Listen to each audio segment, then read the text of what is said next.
जय श्री कृष्ण सर। आप सभी का मेरे चैनल पर स्वागत है।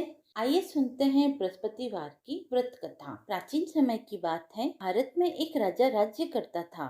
वह बड़ा प्रतापी और दानी था। वह नित्य मंदिर में भगवत दर्शन करने जाता था। वह ब्राह्मण और गुरु की सेवा किया करता था। उसके द्वार से कोई भी याचक निराश होकर नहीं लौटता था। वह प्रत्येक गुरुवार को व्रत रखता तथा पूजन करता था। हर दिन गरीबों की सहायता करता था, परंतु यह सब उसकी रानी को अच्छा नहीं लगता था। वह न व्रत करती थी, न किसी को एक भी पैसा दान देती थी। वह राजा को भी ऐसा करने से मना किया करती थी। एक समय की बात है। राजा शिकार खेलने वन को चले गए। घर पर रानी और दासी थी। उस समय गुरु बृहस्पति देव साधु का रूप धारण कर राजा के दरवाजे पर भिक्षा मांगने आए। साधु ने रानी से भिक्षा मांगी तो वह कहने लगी, हे साधु महाराज, मैं इस दान पुण्य से तंग आ गई हूँ। इस कार्य के लिए मेरे पति देव ही बहुत हैं। अब आप ऐसी कृपा करें कि सारा धन नष्ट हो जाए और मैं आराम से रह सकूं। साधु रूपी बृहस्पति देव ने कहा, हे देवी, तुम बड़ी विचित्र हो। संतान और धन से कोई दुखी नहीं होता, इसको तो सभी चाहते हैं। पापी भी पुत्र और धन की इच्छा करता है। अगर तुम्हारे पास अधिक धन है तो भूखे मनुष्य को भोजन करवाओ, प्याऊ बनवाओ, ब्राह्मणों को दान दो, धर्मशाला बनवाओ, कुआं, तालाब, बावड़ी आदि का निर्माण कराओ तथा निर्धन की कन्याओं का विवाह करवाओ, साथ ही यज्ञ आदि करवाओ।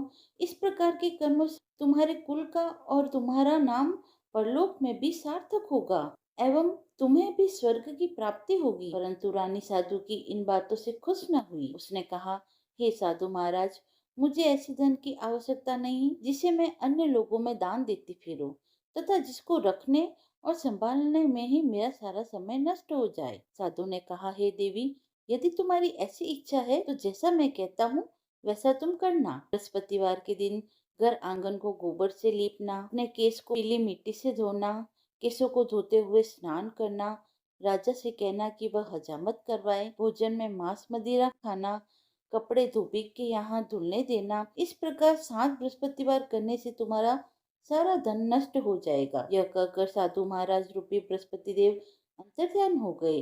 रानी ने साधु के कहे अनुसार 7 बृहस्पतिवार तक वैसा ही करने का विचार किया। साधु के बताए अनुसार कार्य करते हुए केवल 3 बृहस्पतिवार ही बीते थे कि उसकी समस्त धन संपत्ति नष्ट हो गई। भोजन के लिए दोनों समय परिवार तरसने लगा तथा सांसारिक भोगों से दुखी रहने लगा। तब राजा रानी से कहने लगा कि हे रानी, तुम यहाँ पर रहो, मैं दूसरे देश को जाता हूँ, क्योंकि यहाँ पर मुझे सभी मनुष्य जानते हैं, इसीलिए मैं यहाँ पर कोई कार्य नहीं कर सकता। मैं अब परदेश जा रहा हूँ, वहाँ कोई काम धंधा करूँगा, शायद हमारे भाग्य बदल जाएं। ऐसा कहकर राजा परदेश चला गया। वह वहाँ जंगल से लकड़ियाँ काट कर लाता और शहर में बेचता। इस तरह जीवन व्यतीत करने लगा। इधर राजा के बिना रानी और दासियाँ दुखी रहने लगी। किसी दिन भोजन मिलता तो किसी दिन जल पीकर ही रह जाती। एक समय रानी और दासी को 7 दिन तक बिना भोजन के व्यतीत करने पड़े। तो रानी ने अपनी दासी से कहा, हे दासी, यहाँ पास ही के नगर में मेरी बहन रहती है, वह बड़ी धनवान है।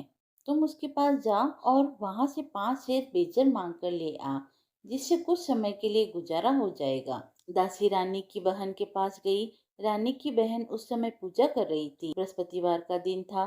दासी ने रानी की बहन से कहा, हे रानी, मुझे आपकी बहन ने भेजा है, मुझे 5 शेर बेजर दे दो।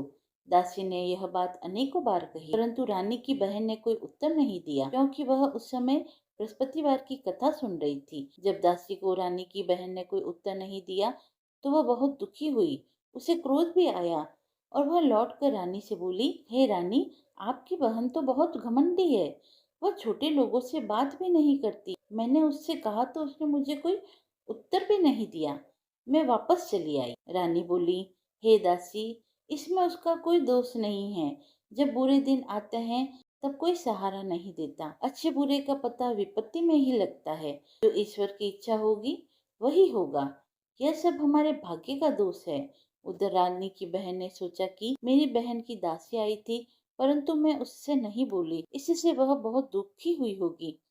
अतः कथा सुन और विष्णु भगवान का पूजन समाप्त कर वह अपनी बहन के घर आई और कहने लगी, हे बहन, मैं बृहस्पतिवार का व्रत कर रही थी, तुम्हारी दासी हमारे यहाँ आई थी, परंतु जब तक कथा पूरी नहीं होती तब तक हम लोग न उठते हैं न बोलते हैं, इसीलिए मैं नहीं बोली। कहो दासी, क्यों आई थी?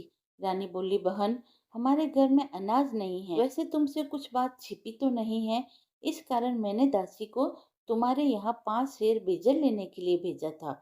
रानी की बहन बोली, बहन देखो, बृहस्पति भगवान सबकी मनोकामनाएं पूरी करते हैं। देखो, शायद तुम्हारे घर में ही अनाज रखा हो। यह सुनकर दासी घर के अंदर गई तो वहां उसे एक घड़ा बेजर का भरा मिल गया। वो बड़ी हैरान हुई क्योंकि उसने एक एक बर्तन देख लिया था। उसने बाहर आकर रानी को बताया। दासी अपनी रानी से कहने लगी, हे रानी, देखो, वैसे हमको जब अन्न नहीं मिलता है तो हम रोज ही व्रत करते हैं। अगर इनसे इस व्रत की विधि और कथा पूछ ली जाए तो उसे हम भी कर लिया करेंगे।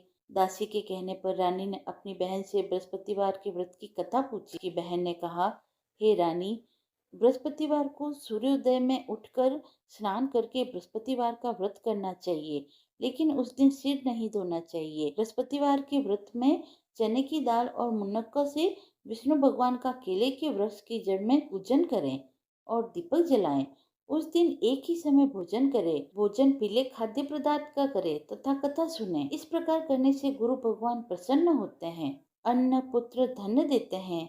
इस तरह व्रत और पूजन की विधि बताकर रानी की बहन अपने घर लौट गई। रानी और दासी दोनों ने निश्चय किया कि वे बृहस्पति देव भगवान का पूजन जरूर करेंगी। 7 दिन बाद जब बृहस्पतिवार आया तो उन्होंने व्रत रखा।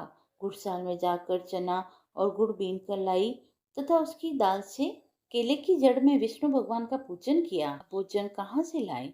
दोनों बड़ी दुखी हुई, परंतु उन्होंने व्रत किया था, इस कारण बृहस्पति देव भगवान प्रसन्न थे। वे एक साधारण व्यक्ति के रूप में 2 थालों में सुंदर पीला भोजन लेकर आए और दासी को देकर बोला, हे दासी, यह भोजन तुम्हारे और रानी के लिए है, तुम दोनों करना। दासी भोजन पाकर बड़ी प्रसन्न हुई और रानी से बोली, रानी जी, भोजन कर लो। रानी को भोजन आने के बारे में कुछ भी पता नहीं था, इसलिए वह दासी से बोली, जा तू ही भोजन कर, क्योंकि तू हमारी व्यर्थ में हंसी उड़ाती है। दासी बोली, एक व्यक्ति अभी भोजन दे गया है।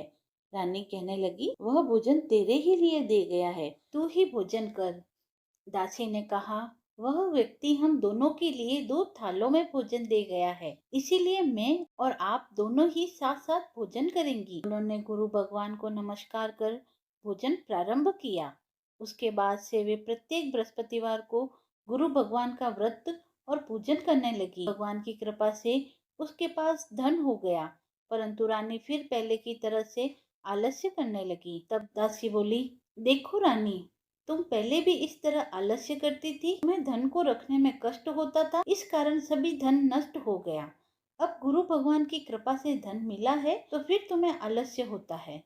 बड़ी मुसीबतों के बाद हमने यह धन पाया है, इसीलिए हमें दान पुण्य करना चाहिए।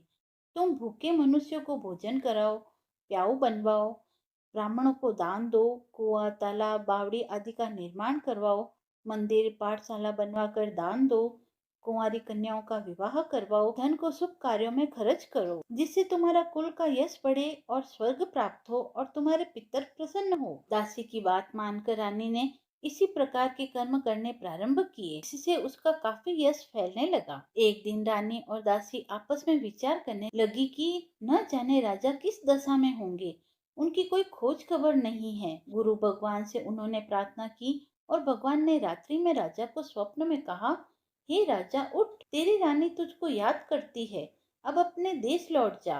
राजा प्रातःकाल उठकर जंगल से लकड़ियां काट कर लाने के लिए जंगल की ओर चला। जंगल से गुजरते हुए वह सोचने लगा, रानी की गलती से कितने दुख भोगने पड़े।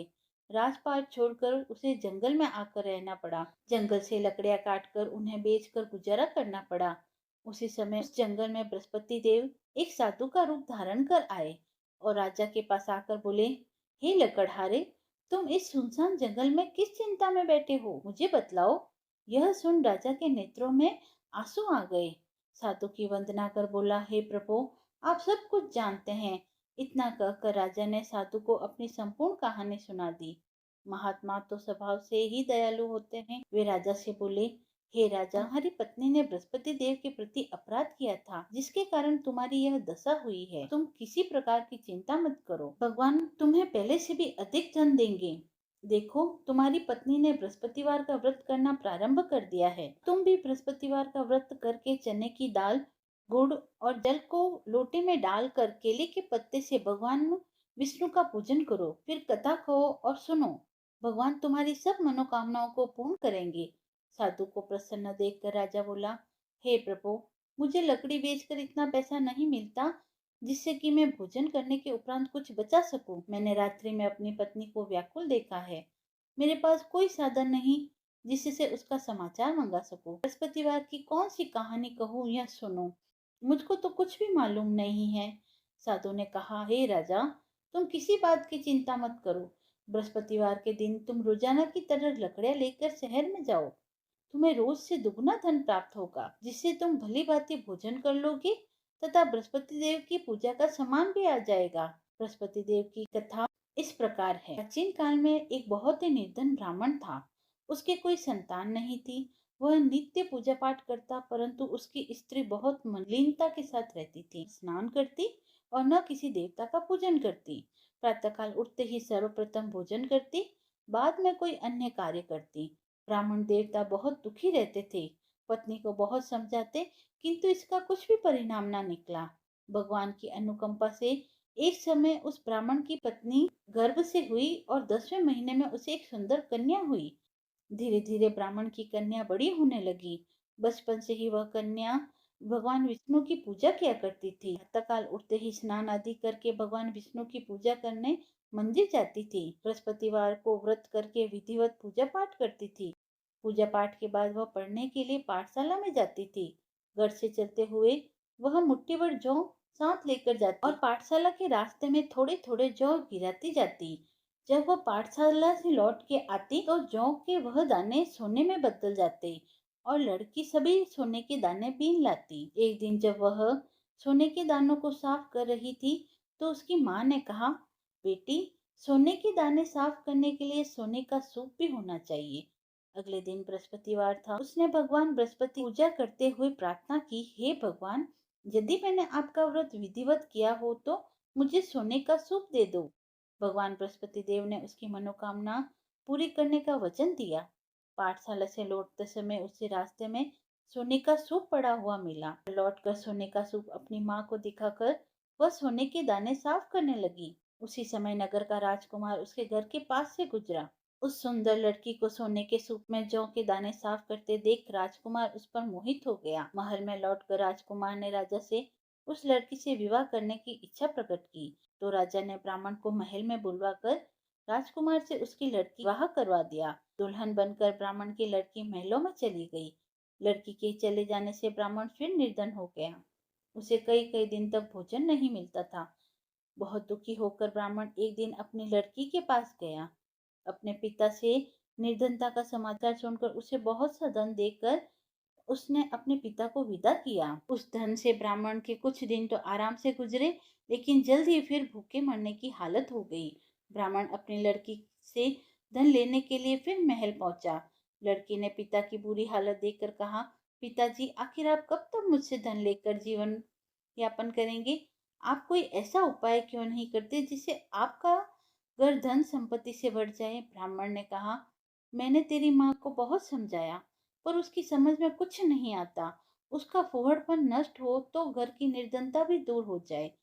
तब कुछ सोचकर लड़की ने पिताजी से कहा, पिताजी, आप कुछ दिनों के लिए माँ को मेरे पास छोड़ जाओ। तब कुछ सोचकर ब्राह्मण पत्नी को लड़की के पास महल में छोड़ आया। लड़की ने अपनी माँ से कहा, माँ, तुम कल प्रातः उठकर स्नान आदि करके भगवान बृहस्पति देव की पूजा करना। पूजा करने से तुम्हारी निर्धनता अवश्य दूर हो जाएगी। लेकिन उसकी माँ ने उसकी कोई बात न मानी। तब क्रोधित होकर लड़की ने अपनी माँ को एक कक्ष में बंद कर दिया। सूर्योदय के समय माँ को उठाकर जबरदस्ती उसे स्नान कराया। फिर मंदिर में ले जाकर भगवान बृहस्पति देव की पूजा कराई। कुछ दिनों तक ऐसा करने से माँ की बुद्धि में परिवर्तन हुआ और वह स्वयं बृहस्पतिवार का व्रत रखने लगी। उसके व्रत रखने से ब्राह्मण के घर में भगवान विष्णु की अनुकंपा से धन की वर्षा होने लगी। दोनों पति पत्नी धन संपत्ति पाकर आनंद पूर्वक जीवन यापन करते हुए विष्णु धाम को चले गए। लकड़हारा बने राजा ने उन साधु से भगवान बृहस्पति देव की यह कथा सुनकर बृहस्पतिवार का व्रत करके भगवान विष्णु की पूजा की। उस दिन से उसके सभी क्लेश दूर हो गए। लेकिन अगले बृहस्पतिवार को कामकाज में अधिक व्यस्त रहने के कारण उसने भगवान बृहस्पति देव का व्रत नहीं किया। भगवान बृहस्पति देव लकड़हारे से क्रोधित हो गए और उसे भूल की सजा दी। उस दिन नगर के राजा ने नगर में घोषणा करके सबको सूचित किया कि प्रत्येक नागरिक मेरे महल में भोजन करने आए। जो नहीं आएगा उसे अपराधी मानकर भारी दंड दिया जाएगा। लकड़हारा बने राजा ने उस नगर के राजा की घोषणा तो सुनी, लेकिन जंगल में लकड़ी काट कर लाने और उन्हें बेचने में देर हो जाने के कारण वह समय पर महल में भोजन करने नहीं जा सका। अतः राजा के सैनिक लकड़हारे को पकड़कर महल में ले आए। राजा ने उसे महल के एक कक्ष में बैठाकर भोजन कराया। उस कक्ष में एक खुटी पर रानी का सोने का हार लटका हुआ था। लकड़हारा अकेला उस कक्ष में भोजन कर रहा था। तभी उसने एक आश्चर्यजनक घटना घटते देखी। देखते ही देखते वह खुटी हार को निगल गई। थोड़ी देर बाद राजा ने हार को गायब देखा तो लकड़हारे को कारावास में डलवा दिया। लकड़हारा मन ही मन अपने भाग्य को कोसने लगा। तभी उसे जंगल में मिले साधु का स्मरण हो आया। थोड़ी देर में भगवान बृहस्पति सन्यासी के रूप में उसके सामने प्रकट हुए और कहा, हे लकड़हारे, तूने भगवान बृहस्पति देव की पूजा नहीं की, इसी कारण तुम्हें कष्ट हुआ है। लेकिन अब चिंता मत कर, बृहस्पतिवार के दिन कारागार के दरवाजे पर तुझे कुछ पैसे पड़े मिलेंगे। उन पैसों से भगवान बृहस्पति देव का व्रत करके उनकी पूजा करोगे तो तुम्हारे सब दुख नष्ट हो जाएंगे। बृहस्पतिवार के दिन दरवाजे पर पड़े मिले पैसों से चने और गुड़ को मंगवाकर लकड़हारे ने बृहस्पतिवार की कथा कही। तो भगवान बृहस्पति देव ने प्रसन्न होकर उस नगर के राजा को स्वप्न में लकड़हारे को कारागार से मुक्त करने को कहा। सुबह राजा ने अपने कक्ष में आकर देखा तो खूंटी पर रानी का हार टंगा हुआ था। राजा ने लकड़हारे को मुक्त कर दिया और उसे धन और आभूषण देकर विदा किया। लकड़हारा बना राजा उस नगर से चलकर अपने नगर में पहुंचा तो उसे नगर में कुएं, धर्मशाला, बाग बगीचे देखकर बहुत प्रसन्नता हुई। राजा ने किसी से पूछा, ये कुएं और धर्मशाला किसने बनवाई है? सबने उसे बताया कि ये सब रानी और उसकी दासी ने बनवाई है। राजा महल में पहुंचा तो रानी ने उसका भव्य स्वागत किया। तब राजा ने निश्चय किया कि सप्ताह में एक दिन तो सभी बृहस्पति देव का व्रत एवं पूजन करते हैं, परंतु मैं प्रतिदिन व्रत किया करूंगा और दिन में 3 बार कथा कहा करूंगा। अब राजा हर समय दुसाले में चने की दाल बांधे रहता तथा दिन में 3 बार बृहस्पति देव की कथा करता। कुछ दिनों के बाद राजा को अपनी बहन की याद आई। एक दिन घोड़े पर सवार होकर राजा अपनी बहन से मिलने चला गया। अभी राजा नगर के बाहर पहुंचा ही था कि उसने कुछ लोगों को एक शव को ले जाते हुए देखा। राजा को स्मरण हुआ कि आज उसने किसी को बृहस्पतिवार की कथा नहीं कही। राजा ने उन लोगों को रोककर कहा, भाइयों, आप शव को ले जाने से पहले मुझसे बृहस्पतिवार की कथा सुन लें, बड़ी कृपा होगी। लोगों ने राजा पर क्रोधित होते हुए कहा, तुम पागल तो नहीं हो? लेकिन कुछ बड़े बूढ़े लोगों ने कहा, अच्छा भाई, साथ में चलते चलते तुम अपनी कथा भी सुना लो। राजा ने चलते हुए आधी कथा ही सुनाई थी कि सब हिलने लगा। राजा की पूरी कथा सुनाते ही सब कर बैठ गया। लोगों ने हैरानी से दांतों तले उंगलियां दबा ली और अगले बृहस्पतिवार से भगवान बृहस्पति देव का व्रत करने तथा कथा सुनने का निश्चय किया। अब घोड़े पर सवार राजा चलते हुए एक किसान के पास पहुंचा। किसान अपने खेत में हल चला रहा था। राजा ने कहा, अरे भाई, मुझसे बृहस्पतिवार की कथा सुन लो। किसान झुंझला कर बोला, अरे भाई, देख नहीं रहे, जितनी देर तक तुम्हारी कथा सुनूंगा उतनी देर में तो मैं खेत में हल चला लूंगा। राजा निराश होकर चलने लगा। तभी किसान के बैल लड़खड़ाकर जमीन पर गिरे और किसान के पेट में जोर से दर्द होने लगा। उस किसान की पत्नी जब खाना लेकर आई तो उसने किसान से इस बारे में पूछा। किसान ने घुड़सवार की पूरी कहानी सुनाई। किसान की पत्नी दौड़ती हुई राजा के पास पहुंचकर हाथ जोड़कर बोली, भैया, मैं तुम्हारी कथा सुनने को तैयार हूँ। राजा ने उसके साथ खेत पर पहुंच बृहस्पतिवार की कथा सुनाई। तभी बैल उठकर खड़े हो गए और किसान के पेट का दर्द भी तुरंत ठीक हो गया। राजा अपनी बहन के घर पहुंचा। तो उसकी बहुत आवभगत हुई। अगले दिन सुबह उठकर राजा ने देखा घर के सभी लोग भोजन कर रहे हैं। किसी भूखे को बृहस्पतिवार की कथा सुनाए बिना राजा भोजन नहीं करता था। उसने बहन से कहा, बहन, क्या घर में कोई ऐसा व्यक्ति है जिसने अभी तक भोजन न किया हो? उसकी बहन बोली, भैया, हमारे घर में तो क्या, आपको पूरे नगर में कोई ऐसा व्यक्ति नहीं मिलेगा जिसने अभी भोजन न किया हो। तब राजा ने बहन के घर से निकलकर उस नगर में बिना भोजन किए व्यक्ति की तलाश की। एक गडरिये के घर में उसका बेटा बीमार होने के कारण भूखा रह गया था। राजा ने उसको जाकर बृहस्पतिवार की कथा सुनाई। कथा सुनते सुनते गडरिये का बीमार बेटा बिल्कुल ठीक हो गया। सबने राजा की बहुत प्रशंसा की। एक दिन राजा ने अपनी बहन से कहा, बहन, हम अपने घर जाना चाहते हैं, तुम भी हमारे साथ चलो, कुछ दिन वहां रहकर लौट आना। राजा की बहन ने अपनी सास से पूछा तो सास ने ताना देते हुए कहा, बहू, मायके जाना हो तो अकेले जाना, मेरे पोतों को नहीं ले जाना। तुम्हारे भाई के कोई संतान नहीं है, कहीं तुम्हारी भाभी मेरे पोतों पर कोई जादू टोना न कर दे। दूसरे कक्ष में बहन की सास की बातें सुनकर राजा दुखी मन से अकेले ही अपने नगर को लौट आया। रानी ने राजा से कहा, आप तो अपनी बहन को लाने की बात कह रहे थे, फिर बहन को साथ क्यों नहीं लाए? तब राजा ने दुखी होकर कहा, रानी, हम निसंतान हैं, इसलिए कोई हमारे घर आना पसंद नहीं करता। रानी ने राजा को समझाया, हे प्राणनाथ, हमें बृहस्पति देव ने सब कुछ दिया है, अब भगवान बृहस्पति देव हमें संतान भी अवश्य देंगे। बृहस्पतिवार को विधिवत व्रत करते हुए राजा रानी ने भगवान बृहस्पति देव से संतान के लिए प्रार्थना की। कुछ दिनों के बाद उन्होंने स्वप्न में दर्शन दिए और कहा, हे राजन, तेरी मनोकामना अवश्य पूर्ण होगी। एक सप्ताह बाद ही रानी गर्भवती हो गई। 10वें महीने रानी ने एक सुंदर पुत्र को जन्म दिया। राजा रानी जीवन पर्यंत बृहस्पतिवार का व्रत करते रहे। उनके घर में धन की वर्षा होती रही। इस तरह आनंद पूर्वक जीवन यापन करते हुए राजा रानी भगवान बृहस्पति देव की अनुकंपा से मोक्ष को प्राप्त कर सीधे वैकुंठ धाम को पहुंच गए। बृहस्पतिवार विधिवत व्रत करके जो स्त्री पुरुष भगवान विष्णु जी की पूजा करते हैं, भगवान उनकी सभी मनोकामनाओं को पूर्ण करते हैं। बृहस्पतिवार व्रत कथा समाप्त हुई। यदि आपको वीडियो पसंद आया हो तो आप मेरे चैनल को लाइक, शेयर एंड सब्सक्राइब करें। धन्यवाद।